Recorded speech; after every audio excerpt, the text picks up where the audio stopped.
दोस्तों नमस्कार, सभी दोस्तों को जय हिंद। आज हम बात करने वाले हैं पाँचवें चरण के चुनाव के लिए।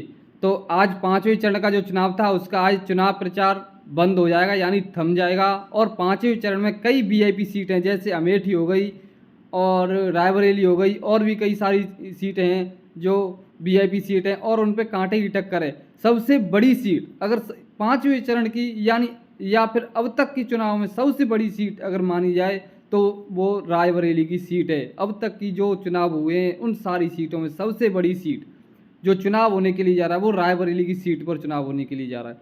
हो सकता है यहाँ से रायबरेली की जनता प्रधानमंत्री का उम्मीदवार देने के लिए जा रही हो, ऐसा मुझे लगता है। और आपका सोचना क्या है मुझे नहीं पता, लेकिन मुझे ऐसा एहसास हो रहा है कि रायबरेली की जनता पाँचवें चरण में इंडिया अलायंस की तरफ से अपना प्रधानमंत्री का उम्मीदवार देने के लिए जा रही है। और बात करिए अमेठी की, तो अमेठी में पहले राहुल गांधी जी वहाँ से लड़े थे, लेकिन वहाँ पर जो परिस्थितियाँ 2019 में बनी थी, जब वहाँ पर स्मृति ईरानी ने 55,000 लगभग वोटों से हरा दिया था। लेकिन अब वहाँ से किशोरीलाल शर्मा यानी जो कांग्रेस की वहाँ पे जो देखभाल करते थे, वहाँ पे जो पूरा राहुल गांधी का चुनावी कैंपेन संभालते थे, अब की बार उनको ही समझ सकते हो कि राहुल गांधी का पीए लड़ रहा है वहाँ पे। अगर वहाँ पे भी अमेठी से भी अगर किशोरीलाल शर्मा जी जीत गए तो ये सबसे बड़ी बेइज्जती यानी सबसे बड़ी जीत कांग्रेस की अमेठी से होगी। क्योंकि स्मृति ईरानी का पहचान क्या थी? केवल यह पहचान थी कि वह राहुल गांधी के खिलाफ चुनाव लड़ती थी और उसके पास कोई पहचान नहीं थी और ना कोई बड़ा होने का कोई नेता, और केवल वो 55,000 वोटों से जीती थी, कोई बड़ी जीत भी नहीं थी उनके पास।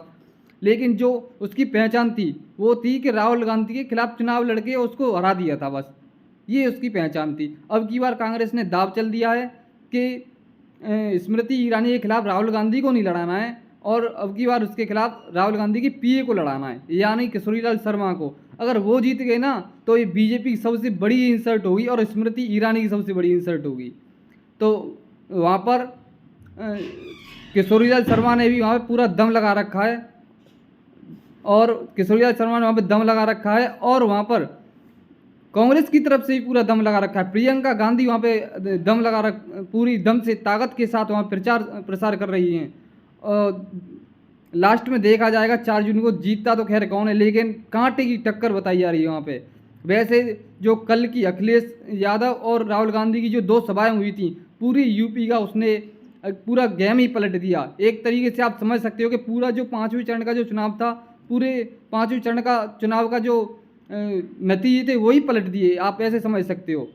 तो देखा जाएगा, देखते हैं क्या होता है आगे। और आप इसी तरीके की इन्फॉर्मेशन जानने के लिए प्लीज़ मेरे चैनल को सब्सक्राइब एंड लाइक करें।